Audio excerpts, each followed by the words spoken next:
we're going to talk about the campaign first. Yes. So Abigail Spanberger is said to have led in funding in the most recent poll from VCU. She's also currently leading by a fairly large margin. How are you feeling at this point in the campaign stage heading into August? So I'm feeling very excited. Don't believe what your eyes are telling you because the media is lying to you. What do we know? Believe my opponent this one time when she says on video that this race is a toss-up race.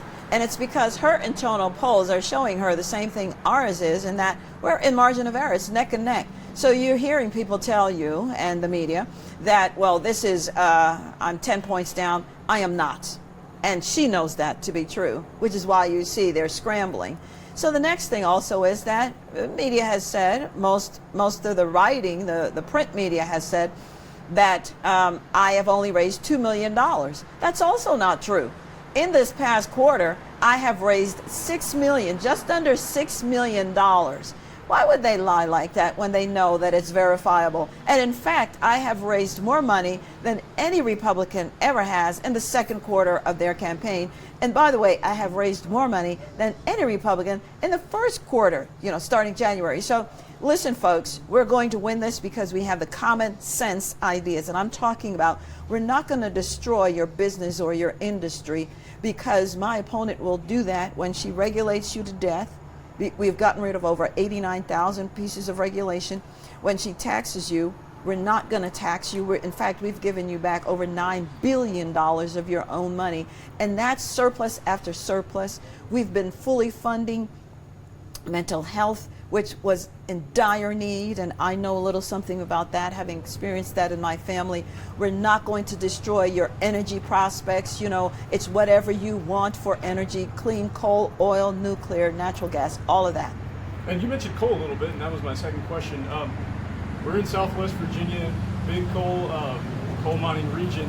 A lot of people have been talking about for really years, and getting up into this governor's race, have been talking about getting into other industries and diversifying the Southwest Virginia economy. Where do you stand on that? And if you get this governorship, how are you going to propel that?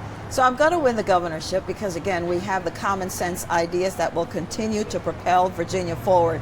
My opponent was not there when all these deals were made.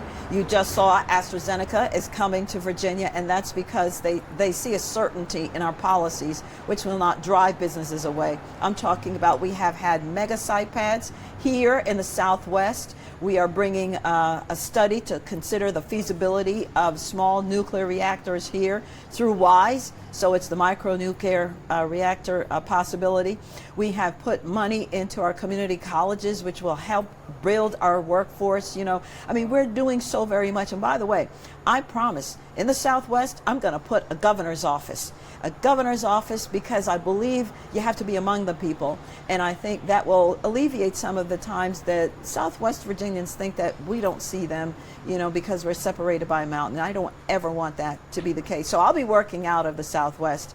Furthermore, we're going to diversify. We're continuing to do that because everybody knows from childhood. Grandma used to say, you can't put all your eggs in one basket.